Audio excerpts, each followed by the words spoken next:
Hello, sétimo ano. How are you? I'm good. And you?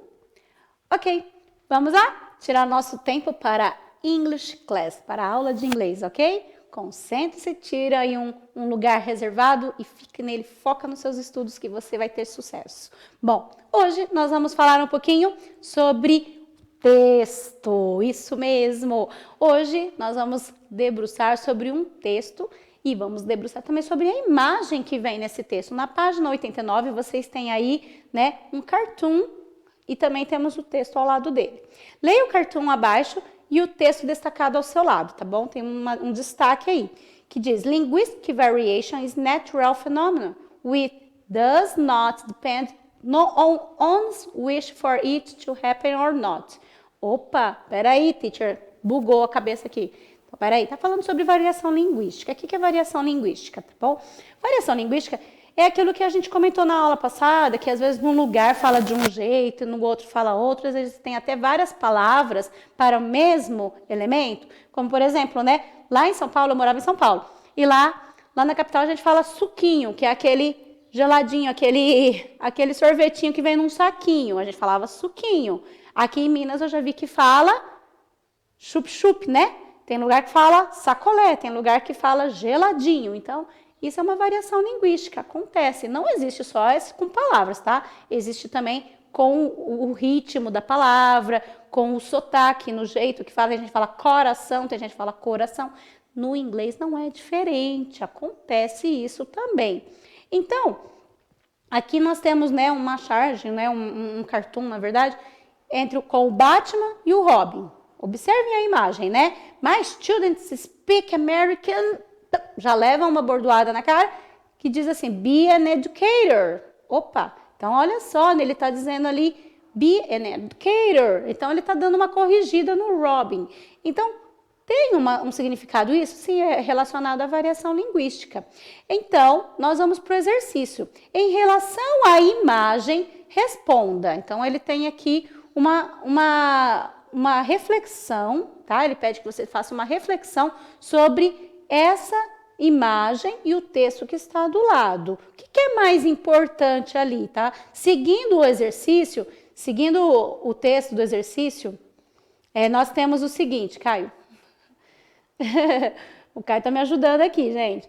Então, seguindo o exercício, nós temos, né, as opções e vocês estejam bem atentos, porque ele quer saber o que é mais importante ali no texto, o que é mais importante quanto à aprendizagem do inglês, quanto à fala do inglês, quanto às variações linguísticas. No exercício 3, a respeito da frase Linguistic variation is a natural phenomenon which does not depend on one's wish for it to happen or not. Marca a opção correta. Gente, será que a gente domina a variação linguística? Reflita sobre isso antes de responder. Será que é o nosso controle? Eu quero decidir? Tem horas que não. Tem horas que a gente vai pela comunidade. A gente fala muito parecido com a comunidade. Quem mora numa comunidade do Rio de Janeiro não fala igual quem mora na zona urbana de São Paulo, não fala igual quem mora na zona rural de Minas. Cada um vai falar conforme aquela cultura, aquela comunidade. Então, será que a gente pode? Tem horas que a gente consegue, mas tem horas que não. Então, reflitam sobre isso para a gente responder. Qual será a opção correta aí, tá? Analisem, vejam com calma e respondam, tá bom? Refletindo sobre a variação linguística, então você já tem aí um pouquinho mais de respeito com o jeito que o outro fala, tá? Então, essa variação linguística, será que sempre pode ser controlada pelos gramáticos? Será que a gente deve falar parabéns para você ou parabéns para você? Então, ó, imaginem bem, tá? É nesse nível a nossa conversa. Reflitam sobre isso e assinalem, tá bom? Bom, agora a gente vai mudar um pouquinho o tema. Vamos falar um pouquinho sobre fábulas. Você já deve conhecer fábulas. Você já estudou muito fábulas no ensino fundamental 1. Então, vamos lembrar, as fábulas são narrativas muito populares. Nelas, os animais falam e possuem características humanas. Lembrou?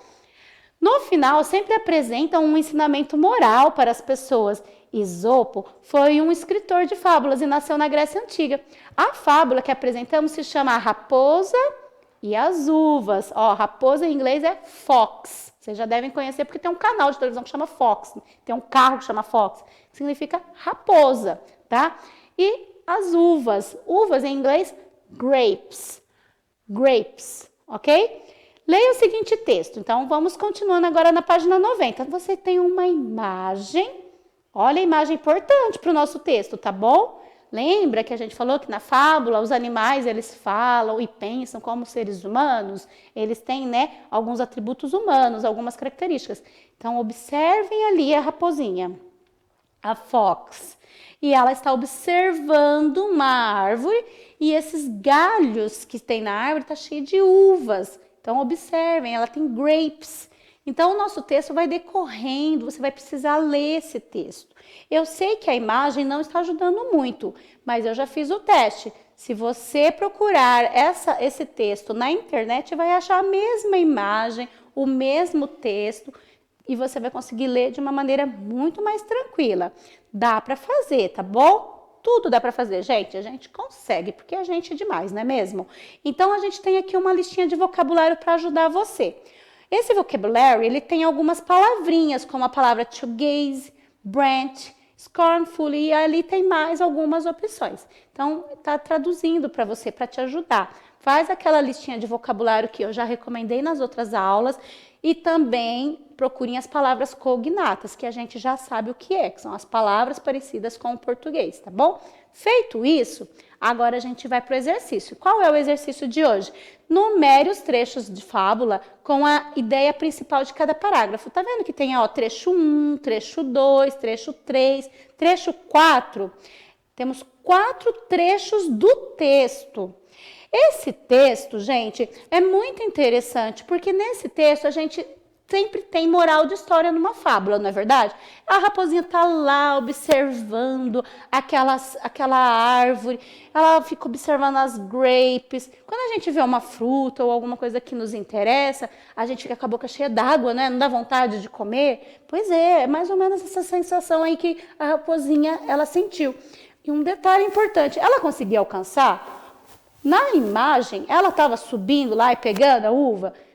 No texto vai contando sobre essa situação, querer uma coisa que às vezes a gente não consegue alcançar, tá bom? E o texto reflete de uma maneira muito interessante sobre isso, porque o texto vai nos conduzindo nessa reflexão e tem uma moral, um final muito importante que vocês precisam estar atentos, tá? Essa moral da história é coisa para nossa vida, nos ensina coisas. Será que a raposinha conseguiu? Será que ela pegou a uva? Será que ela comeu? No texto está dizendo. E como será que foi a reação dela no final? Contentamento, descontentamento? Ela ficou feliz, happy ou ficou sad? E aí? Não posso dar a resposta. Você consegue. Você dá a resposta para mim. Vai lá que você consegue. Assinale ali as opções dessa alternativa, desse exercício, conforme os trechos que estão aí acima. Aí você vai ver, ó, tá dizendo lá, por exemplo, a raposa acha que está se desgastando para pegar um cacho de uva que estão verdes e azedas. Aonde é? É o trecho 1, o trecho 2, o trecho 3 ou o trecho 4? Analisa os trechos e coloca o número do trecho nesses espaços em branco, tá bom? Leia com calma e vai colocando o número do trecho que está aí em cima. Feito isso, vamos para o exercício 5. Escreva em português a moral da história com as suas próprias palavras. A moral da história é aquilo que foi o final, o ensinamento final. Diga isso com as suas próprias palavras. Leu a moral da história e você mesmo vai explicar. Combinado? Feito isso, você concluiu mais uma semana do nosso PET. Desejo sucesso, se cuidem e fiquem bem. Abraço, see you!